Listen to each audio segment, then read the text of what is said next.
नमस्कार, आप देख रहे हैं केबीसी न्यूज़। बिहार में विधानसभा चुनाव है और बिहार की राजनीति गरमाई हुई है।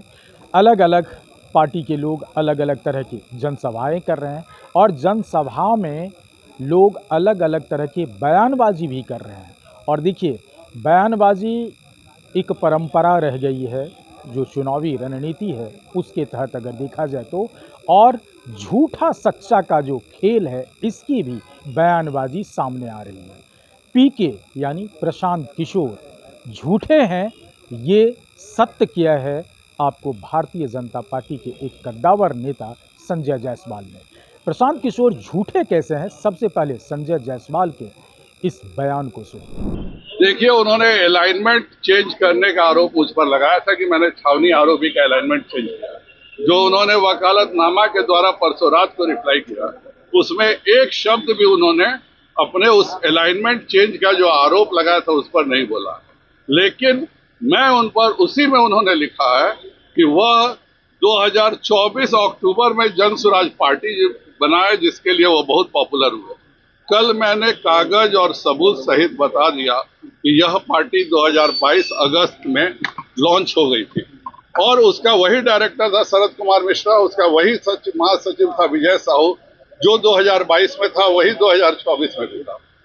तो इसका मतलब है कि ये पूरे बिहार से लगातार 2 साल झूठ बोले हैं कि मैं घूमूंगा, देखूंगा और मुझे उचित लगेगा तब मैं जन स्वराज पार्टी बनाऊंगा। उसी तरह से इन्होंने एनरिका एंटरप्राइजेस से चंदा लिया। और चंदा किसका है? एनरिका एंटरप्राइजेस, उसके तीनों डायरेक्टर शराब के बड़े बड़े डायरेक्टर्स हैं। तो क्या यही कारण तो नहीं है कि प्रशांत किशोर हर जगह कह रहे हैं कि मैं 1 घंटे में शराबबंदी उठा दूंगा? कल वो कहेंगे कि बिहार में हत्या भी हो रही है, बलात्कार भी हो रहा है, तो मैं अब 1 घंटे में हत्या और बलात्कार हटा दूंगा, बशर्ते जन स्वराज पार्टी को तुम पैसे दो। ये पूरा का पूरा एक बहुत बड़ा घोटाला है। प्रशांत किशोर की फंडिंग की बात उनको करनी ही पड़ेगी। वो नहीं करेंगे तो मैं बोलूंगा। हर जगह जो ये घुमा देते हैं कि पैसे यहाँ से कम खर्च करता हूँ, वहां से कम खर्च करता हूँ, उनको साफ बताना चाहिए क्या उनको जो पैसे मिल रहे हैं वो गलत ढंग से मिल रहे हैं? क्या ये जो पैसे हैं, कहीं ऐसा तो नहीं है कि आप बिहार के गरीबों के नाम पर पैसे लाते हैं और उस पैसे का प्रयोग एनजीओ के द्वारा भलाई में नहीं करके अपने पार्टी के लिए यूज में लाते हैं और बाहर कागज पे दिखाते हैं कि ये एनजीओ का पैसा है?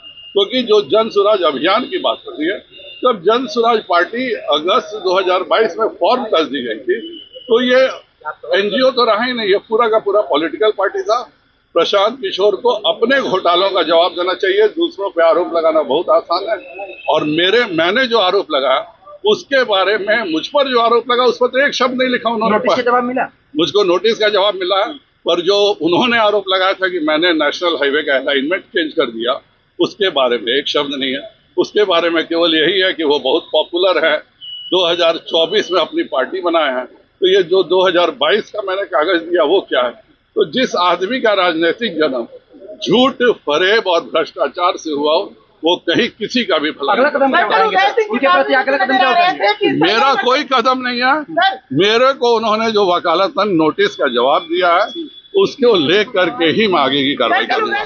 तो आपने सुना, प्रशांत किशोर ने कुछ दिन पहले संजय जायसवाल पर आरोप लगाया था और उस आरोप के खंडन में संजय जायसवाल ने प्रशांत किशोर को लपेटे में लेते हुए उनको झूठा साबित किया और उन्होंने उदाहरण दिया कि जब पार्टी की उन्होंने 2 अक्टूबर को कहा कि 2 अक्टूबर को स्थापना कर रहे हैं, जबकि पार्टी कई महीनों पहले उसकी रजिस्टर्ड हो चुकी थी। ये झूठा सवाल है, ये झूठी बात है और इन झूठी बात को लेकर के और ऐसे कई ऐसे मुद्दे संजय जायसवाल ने बताए हैं कि कई ऐसे मुद्दे हैं जो जनता के बीच जाके प्रशांत किशोर सिर्फ और सिर्फ जनता को गुमराह कर रहे हैं ताकि हम भी अपनी राजनीति में कुछ जगह बना सकें। अब देखना होगा प्रशांत किशोर जिस हिसाब से घूम रहे हैं और जनता को अपने तरफ आकर्षित करने का काम कर रहे हैं, क्या 2025 के चुनाव में प्रशांत किशोर को कहीं न कहीं कोई जगह मिल पाती है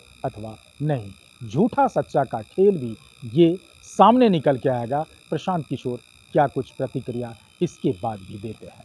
अमलेश आनंद, केबीसी न्यूज़, पटना।